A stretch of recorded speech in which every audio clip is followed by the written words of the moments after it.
retórica la de Jorge, ¿verdad? Es envidiable, ¿verdad?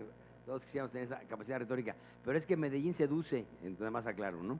Desde luego, hay muchos amigos y lo que pasa en Medellín siempre es interesantísimo lo que ha pasado en los últimos años, imposible decir que no a esta experiencia. Pues vamos a arrancar primero con un pequeño video introductorio y ahora… La Ciudad de México, hoy. La Ciudad de México es la capital y el centro político y económico más importante del país. Ocupa menos del 0.1% de la superficie total y en ella habita el 10% de la población de México. Tiene una extensión de 1.500 kilómetros cuadrados, de la cual el 42% es área verde. Somos 8.7 millones de residentes y hay 2.5 millones de viviendas, lo cual da un promedio de 3.5 personas por casa. Durante el día recibimos 4 millones de trabajadores, dando un total de casi 13 millones de usuarios de la ciudad. Por lo tanto, la Ciudad de México no es la ciudad más poblada del mundo. El 80% de los ciudadanos viajamos en transporte público, utilizando metro, metrobús, autobús, trolebús, taxi y hasta la bicicleta. En la Ciudad de México se realizan aproximadamente 22 millones de viajes diarios. Un asalariado promedio necesita más de 3 horas diarias para viajar de su casa al trabajo y de regreso.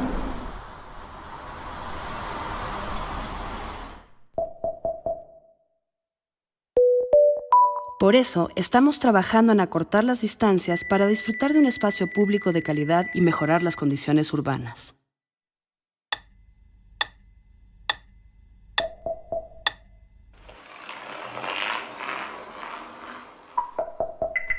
En la Ciudad de México nos preocupamos por el medio ambiente. Por eso hemos reducido en un 34% la emisión de gases de efecto invernadero. Hoy en día, no es la ciudad más contaminada del planeta. La Ciudad de México procura el bienestar del ciudadano. Actualmente existen diversos programas que apoyan económica y socialmente a los adultos mayores, los estudiantes, las madres solteras y en general a los grupos más vulnerables que habitan en ella. Esta es una ciudad a favor de las garantías y derechos del ciudadano. Estamos preocupados por su educación, salud, cultura y su seguridad. Día con día estamos mejorando la calidad urbana de los espacios públicos. Todo para una mejor ciudad y una mejor calidad de vida. Bueno, es una pequeña introducción de por qué tenemos el espacio público como un gran instrumento para esa transformación. No es nada más embellecer la ciudad, desde luego, como lo comentaba la vez pasada, la belleza es importantísima, pero es el gran instrumento. La ciudad es muy compleja, lo explicó muy bien Saskia cuando dice, bueno, es un ente complejo pero incompleto, ¿no? Y esa completud muchas veces no se da necesariamente en los extremos, sino en las propias estructuras de la ciudad. El espacio público fue abandonado por muchos años. Yo creo que es algo que gran parte de las ciudades después de la segunda mitad del siglo XX lo sufrieron, y hemos puesto atención en ello quizá durante los 10 últimos años, muchas ciudades, entre ellas desde luego Medellín, Buenos Aires. Da mucho gusto tener esta agenda en común. ¿Y en qué vemos la creatividad de la ciudad hoy? ¿En qué creemos que se puede ser creativo? Es en crear sobre todo condiciones para mejorar la autoestima de los ciudadanos. Alguien que no tiene estima por su ciudad no puede amarla, quien no conoce ciudad no la puede querer y no puede contribuir a mejorarla. Entonces, uno de los elementos fundamentales es la autoestima, saber de que su ciudad tiene una gran cantidad de valores, y por eso empezamos e iniciamos el rescate de espacios públicos, además de una serie de programas de mejoramiento barrial en pequeña escala, con los otros de carácter emblemático. Hay muchos de carácter emblemático, unos de carácter civil, histórico, político, que significan muchas partes de la historia de la propia ciudad, y otros de la cultura popular, de lo cotidiano, de la noche. Adelante. Y es donde estamos apostando. Ahora, como bien lo decía esta primera imagen, tenemos que apostar por una ciudad más compacta. Hay una tendencia a la verticalización de la ciudad y a compartir los espacios. No seguir extendiéndose sobre el suelo de conservación y aprovechar las infraestructuras existentes. Adelante. Esta es una imagen del Paseo de la Reforma, y aquí es donde quizás se puede ejemplificar más esta apuesta por una ciudad compacta, una ciudad donde podamos ir teniendo edificios con usos mixtos, ya no el edificio único que tiene un uso determinado, que una torre sea únicamente de vivienda o un hotel o un edificio de oficinas, sino la mayor parte de los edificios que están haciéndose en los principales corredores urbanos, como es Reforma o Insurgentes, son edificios que comparten actividades. En sus plantas bajas generalmente tienen actividades comerciales y servicios, y después van compartiendo algunos niveles de oficinas, vivienda y hasta hoteles. Entonces, hoy la mayor parte de estos conjuntos están teniendo este tipo de propuestas. ¿Por qué? Porque nos evita una serie de desplazamientos innecesarios. Mientras más servicios tengamos integrados en los edificios, la plurifuncionalidad del suelo no es únicamente a nivel horizontal, sino es también a nivel vertical. Y eso obliga a tener muchos movimientos, fundamentalmente a nivel del peatón o inclusive las bicicletas. ¿Qué permite una ciudad más compacta? Pues una integración social y espacial, porque estamos compartiendo precisamente gran parte del territorio. Adelante. Bueno, estas son algunas imágenes de cómo la ciudad, es como un eje principal que es el Paseo de la Reforma, y ha ido tendiendo a verticalizarse en efectos de desdoblamiento. Los corredores urbanos están teniendo esa misión, digamos, como si fuera una crin de un caballo, y viene un desdoblamiento sobre los barrios laterales para ir alimentando las actividades de esos corredores. Adelante. ¿Qué hace esto? Precisamente una ciudad más extrovertida. Adelante.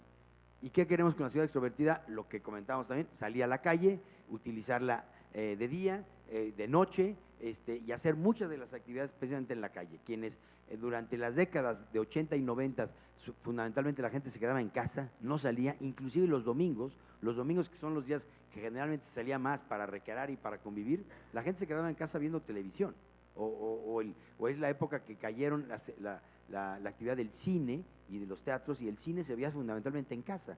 Esta tendencia como a encerrarse, a enclaustarse, le decían dormingo, o sea, el domingo era para dormir, ¿no? Y quedarse encerrado. Entonces la idea es revertir esto para hacer la actividad pública, ¿no? Romper con el dormingo. Adelante. Y bueno, entonces la vida, adelante. Y después, bueno, en esta imagen podemos ver un poco los anhelos, o sea, las políticas centrales que nos hemos basado. Una ciudad que tenga mucho mejor espacio público, hay que recualificar el espacio público, darle mejor calidad, no únicamente física, sino de los programas que ahí se den. ¿Qué actividades? No bastaría con mejorarlo físicamente si no hay un programa para el mismo.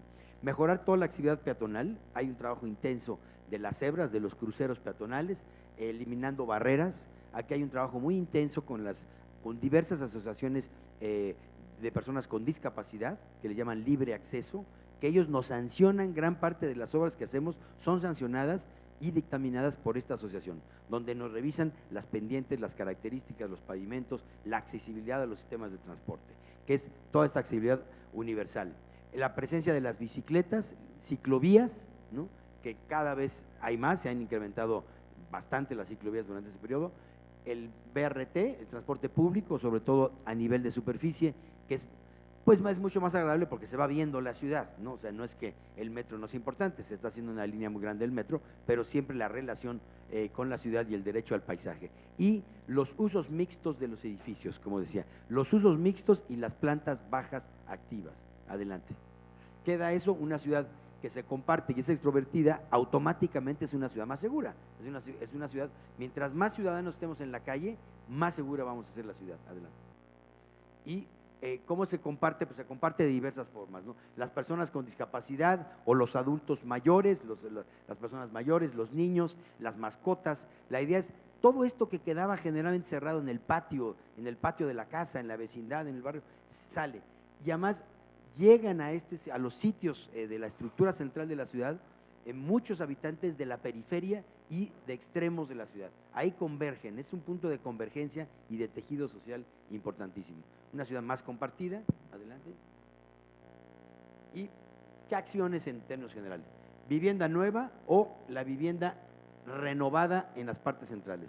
Una ciudad más verde, donde estamos apostando también a las azoteas verdes, muros verdes, la movilidad no motorizada, mejor transporte público, uso del suelo mixto, plantas bajas activas, la porosidad en la planta baja y el espacio público como una generalidad. Sí, adelante.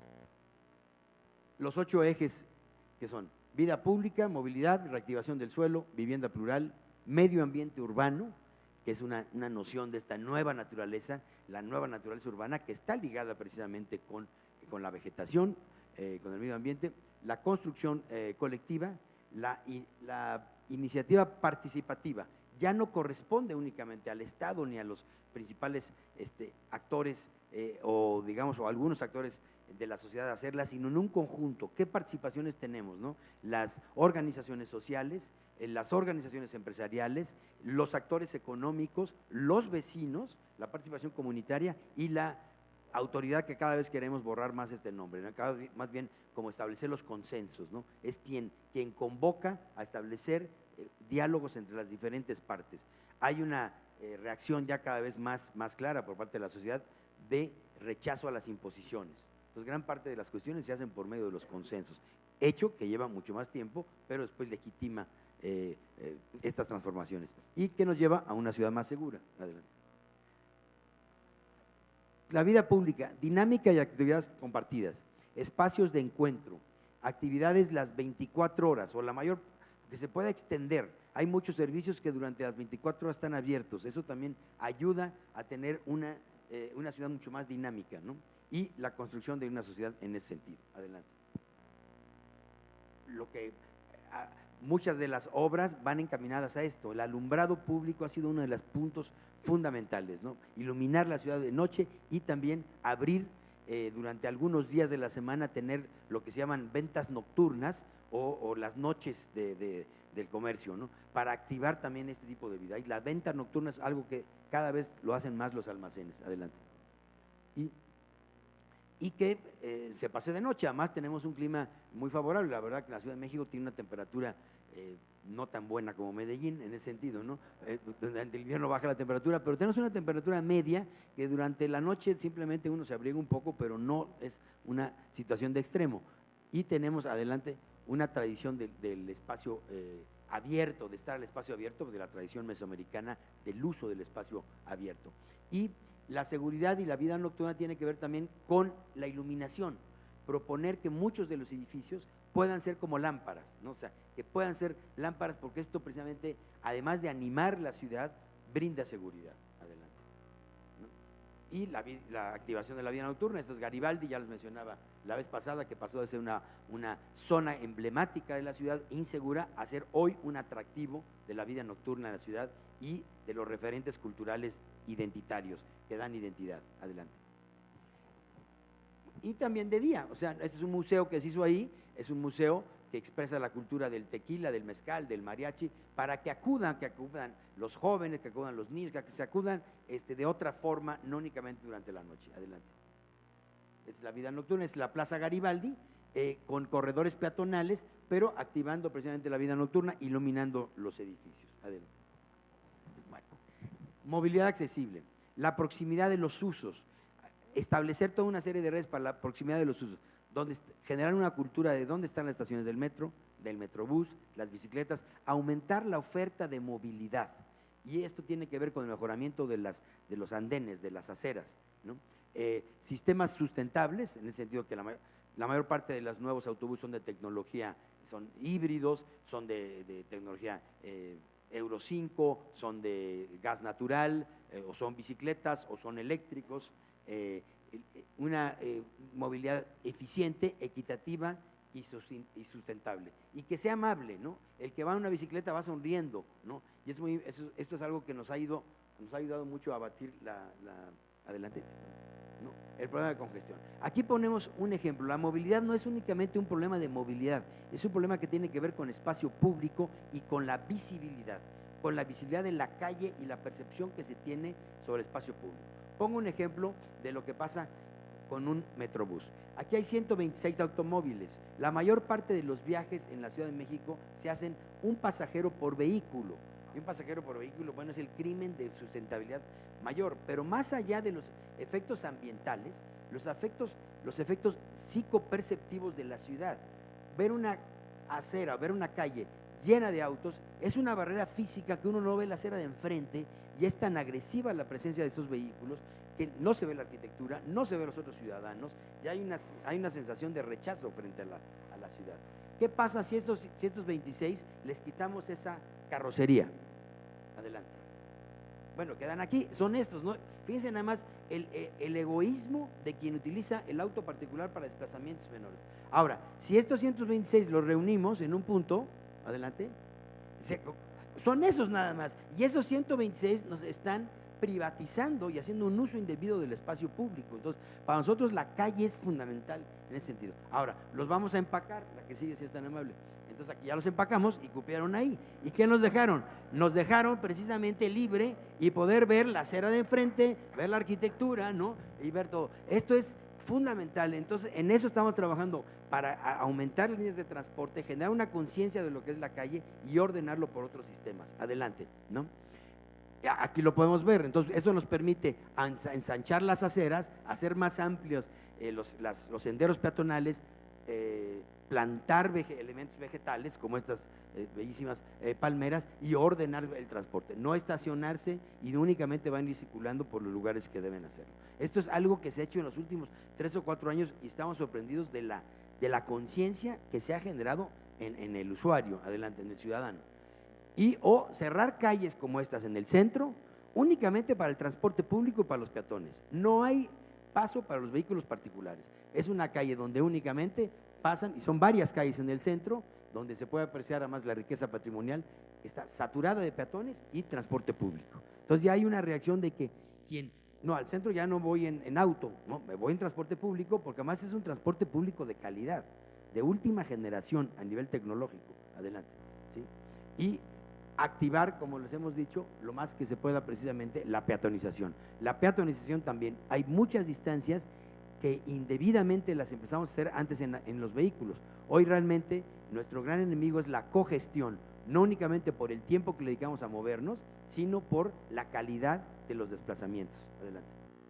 Y la sensación de libertad. Entonces hoy nos vamos encontrando con esto, con más áreas verdes en la ciudad, con zonas que antes estaban destinadas para que se estacionaran autos, donde hoy hay vegetación, que hay bicicletas, que me puedo mover una bicicleta y que tengo los soportes o los lugares donde yo puedo recorrer. Entonces rescatamos elementos monumentales o simbólicos, se han plantado una gran cantidad de especies de vegetación para hacer más amable y húmeda la ciudad, y las bicicletas. Esto cambia radicalmente la percepción que se tiene de los lugares que eran agresivos.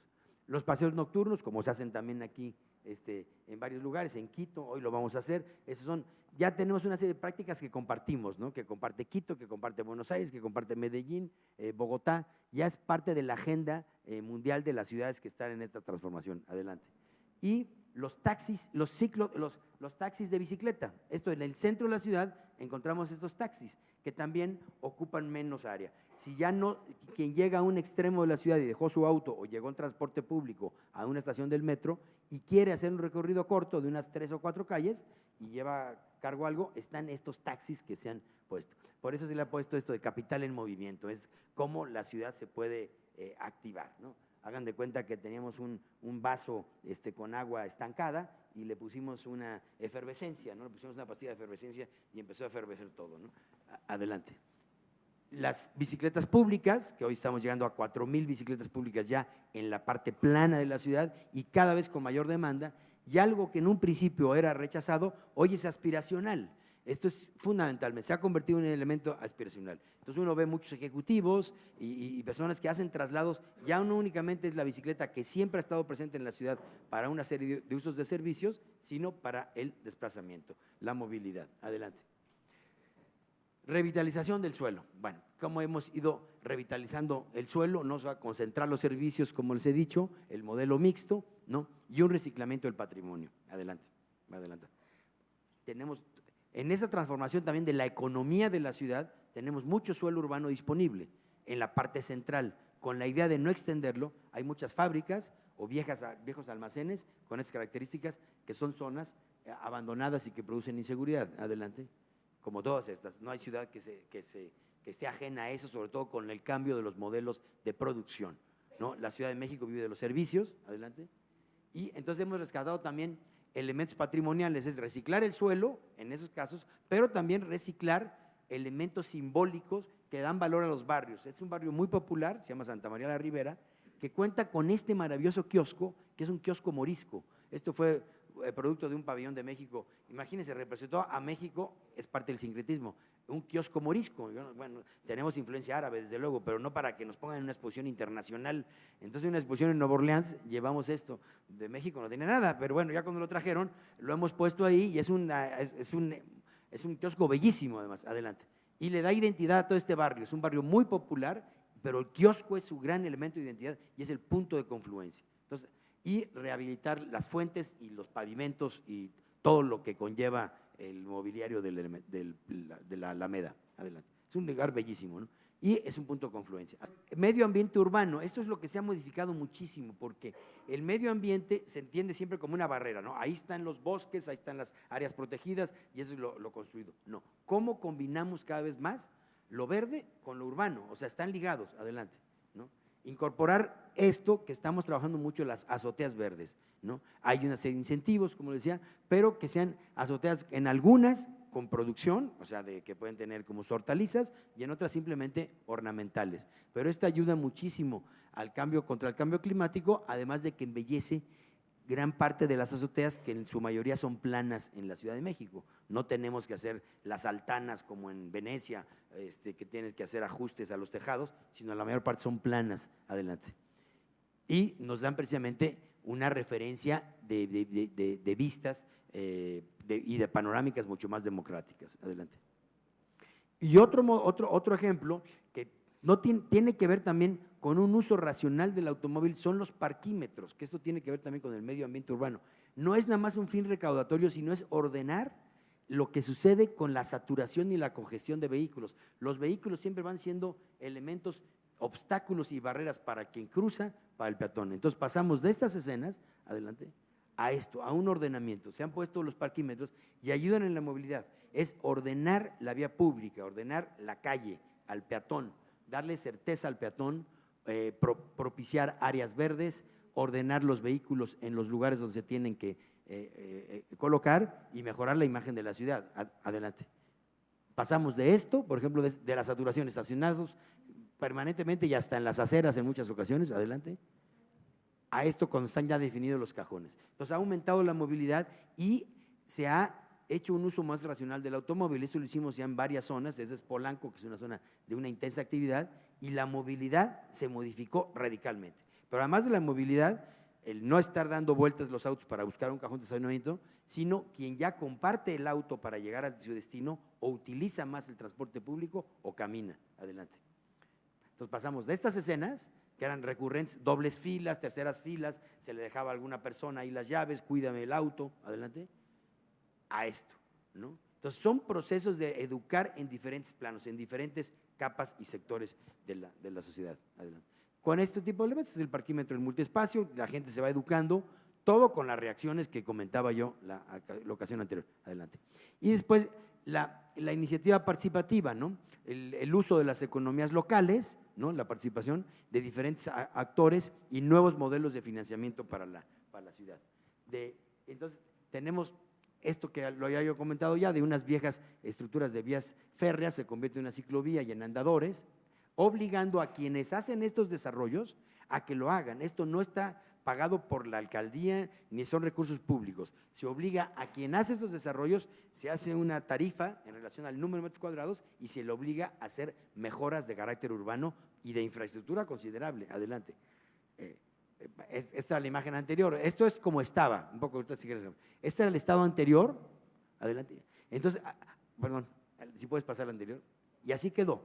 O sea, ¿no? Entonces, ¿cómo se va modificando? Entonces, siempre con un principio de ciclovía, andadores peatonales, vegetación e iluminación. Adelante. Y el esquema es esto lo obligamos a una serie de empresas a hacer este túnel para que en la parte superior los autos pasaran por abajo cruzando unas avenidas que era muy complejo y en la parte superior hacer espacio público. O sea, y esto está financiado por los actores privados. Adelante. Adelante, pasamos de esto a esto, adelante. Y aquí está la realidad, los autos pasan por abajo y ahora el andador es mucho más amable que por las aceras laterales, caminar por este andador central, donde ellos van, son los respiraderos del túnel, ¿no? Y los autos pasan por abajo, son cerca de 1,200 metros, y arriba la respuesta inmediata del usuario, ¿no? Adelante. Esas son otras áreas de lo mismo, adelante. Y ahí están, y los niños jugando, en fin, adelante. Esta es otra parte emblemática muy importante, tenemos que ir atacando diferentes zonas de la ciudad. Es la Basílica de Guadalupe, que es un lugar, bueno, para los creyentes, muy visitado, es uno de los lugares más visitados de la ciudad, son cerca de 14 millones de visitantes al año, son lugares, es inocultable, son destinos, aunque el Estado sea laico y hay una clara separación entre la Iglesia y el Estado, como espacio público sí somos responsables de atender esta especie como de Meca, es un lugar visitado por muchos latinoamericanos inclusive.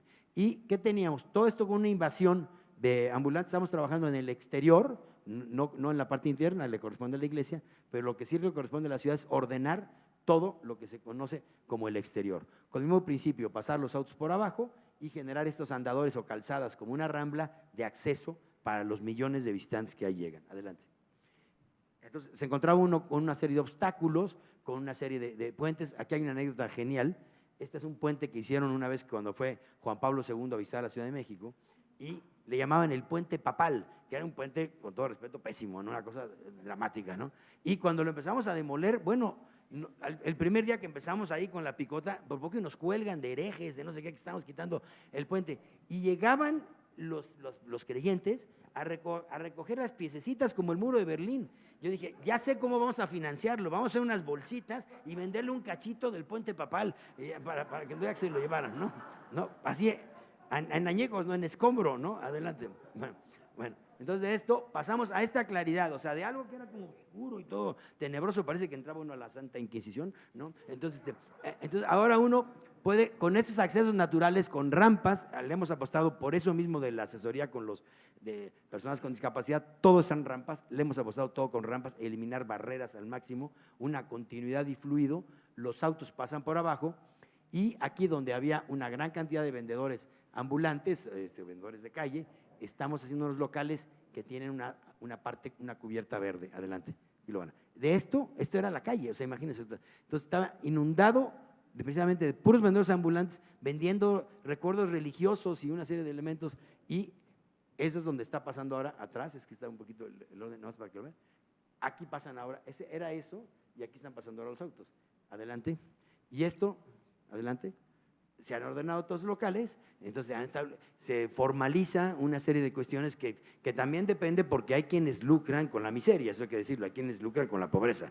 y eso lo sabemos perfectamente. Parte de las mafias urbanas que se comentaban en algún momento lucran con la pobreza, es un lucro terrible, es un círculo perverso. Entonces, ¿cómo uno va rompiendo estos círculos precisamente perversos para convertirlos en círculos viciosos a círculos de éxito? Adelante. Y crear casi peatonalmente los como 1000 metros previos desde la salida del metro para que pueda ser peatonal la mayor parte del acceso. Esas son árboles muy recién plantados, pero con el tiempo son jacarandas, harán una sombra y un arco para generar sombra, ¿no? Adelante. Adelante. ¿En qué se traduce todo esto? Una ciudad más segura. Una ciudad más segura es una ciudad más amable, propicia precisamente la dinámica de la economía y hace más amables y felices a sus habitantes, ¿no? Adelante. Otros territorios. Entonces, también la invención. ¿En qué es creativo? No únicamente hay que apostarle al espacio público tradicional que entendemos, ¿no? La plaza, la calle, el parque, el parterre, ¿no? Sino muchos que son tierra de nadie. O sea, ¿qué pasa con todas las infraestructuras urbanas? Las ciudades cada vez estamos más llenos de estas infraestructuras urbanas abandonadas. Adelante. O bodegas, esto era la imagen que van a ver, o bodegas, quien hace una jaula y se apropia, o sea, apropiaciones de diferentes áreas de personas que se apropian de la ciudad. Adelante. Para convertirlo en esto, en algo que haya integración social, integración entre barrio y barrio. En la imagen anterior no había ningún contacto entre un extremo del otro con este. Adelante. Y propiciar en ellos espacios, transparencia, poder tener claridad, iluminación, o sea, se tuvieron que pintar los puentes, iluminarlos, ver el otro lado de la frontera, o sea, qué sucede del otro lado, y con espacios públicos, con jardines, con área verde, con digamos, aparatos para hacer ejercicios y juegos infantiles. Adelante. Y toda esta plaza, que era la que les digo que estaba en pleno abandono, es con fuentes con iluminación. La iluminación es fundamental, estamos iluminando casi todos los edificios que podemos, crear ambientes con agua, frescura y vegetación. Adelante. Y crear comunidad, o sea, eso es lo que va creando precisamente comunidad, construir comunidad y salir de noche. Adelante. Y finalmente, bueno, pues ya, que es crear comunidad y que sea una ciudad mucho más amable y accesible para las futuras generaciones. Muchas gracias.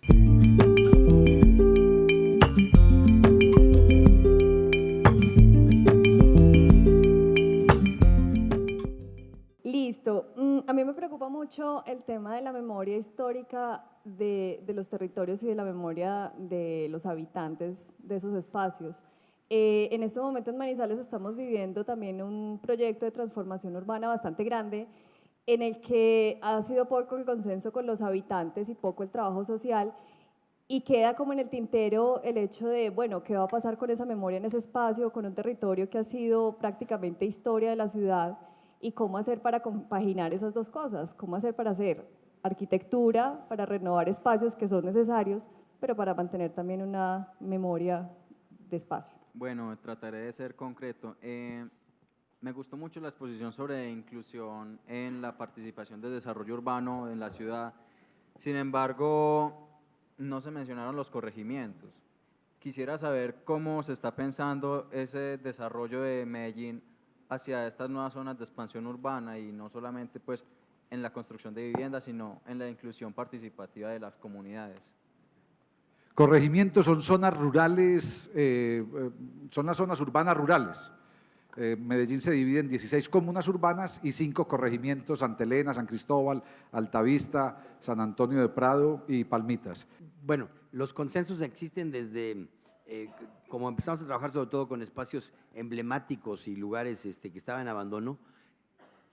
Sí hubo consensos, pero es complejo. Por ejemplo, Plaza Garibaldi. Cuando un espacio se deteriora mucho, a pesar de que tuvo una carga histórica o emblemática, y empieza a deteriorarse, la cantidad de agentes que empiezan a aparecer ahí en cuanto al deterioro, hay que hablar también de una cuestión. Como existen agentes para la recuperación y la mejora, como lo que se ha hablado tanto Marina como el propio Alejandro y yo, ¿no? O sea, existen también agentes para el deterioro. O sea, eso también hay que entenderlo. Hay otra parte, no se escucha bien, disculpe. Hay otra parte de la sociedad, hay sectores que le apuestan a lo otro, o sea, porque para el AMPA, para las mafias, para ciertos niveles de descomposición de la sociedad, le conviene el deterioro. O sea, muchas veces muchas de estas regeneraciones atentan contra una serie de intereses que están creados en la ciudad, que está esta parte subterránea, soterrada, que se ve beneficiada. O sea, bueno, la delincuencia, el AMPA, el narcomenudeo, en fin, hay muchos sectores que se ven beneficiados con este deterioro, y eso es lo que tiene uno que vencer, más que la ciudadanía como tal. Y esto se enfrenta uno en diferentes sectores. O sea, colocar los parquímetros fue contra un grupo que se llama franeleros, que son quienes se adueñaron del espacio, ¿no? En la irregularidad, con el apoyo de ciertas autoridades o de ciertos sectores, y se apoyan y hacen una apropiación de ese espacio público que les pertenece a todos. En Garibaldi tuvimos que luchar contra otra estructura que se llaman los botelleros, quienes vendían el alcohol adulterado en la plaza pública, ¿no? O sea, ahí les cuento una anécdota nada más que es graciosa, pero lo que se dio ahí que es sintomático. En Garibaldi había uno que eran los botelleros y los goteros. Había prostitución, y entonces una vez llevaron, estas hasta da risa, es muy triste la historia, pero es de risa. Había unos boxeadores de lucha libre, muy pequeñitos, que eran enanitos, se llamaban La Parquita y el Espectrito. Entonces, eran dos pequeñitos, ¿no? Que no medían más allá de 80 centímetros. Entonces eran muy graciosos y los tipos andaban ahí por la plaza. Contrataban unas prostitutas, ¿no? que estaban en la plaza. Entonces había un tipo de prostitutas que llegaban y una vez que introducían a sus clientes en las habitaciones del hotel, les daban unas gotas para dormirlos. Entonces nada más no hacían nada con ellos, simplemente se recostaban, les daban una bebida, una gota, y estos se dormían. Entonces ya le quitaban el dinero al cliente y se iban sin ofrecer ningún servicio, ¿no? Eso era muy común ahí. Pues lo que sucedió con estos pobres enanitos es que les dieron 2 gotas y se murieron. O sea, se murieron los pobres porque la dosis fue muy grande. Entonces quedaron muertos ahí los pobres y estas se fueron. Eso fue lo que generó, por ejemplo, había toda una red, ¿no?, de tráfico de personas, de drogadicción, que uno tiene que ir luchando con esto. Es un poco lo que comentaba ayer Judith en el caso del Raval, ¿no? O sea, que se va uno enfrentando a este tipo de estructuras. Pero sí hay toda una serie de elementos reactivos que se oponen precisamente a estos consensos. Y la idea es revertir el consenso del deterioro por hacerlo el consenso de la recuperación.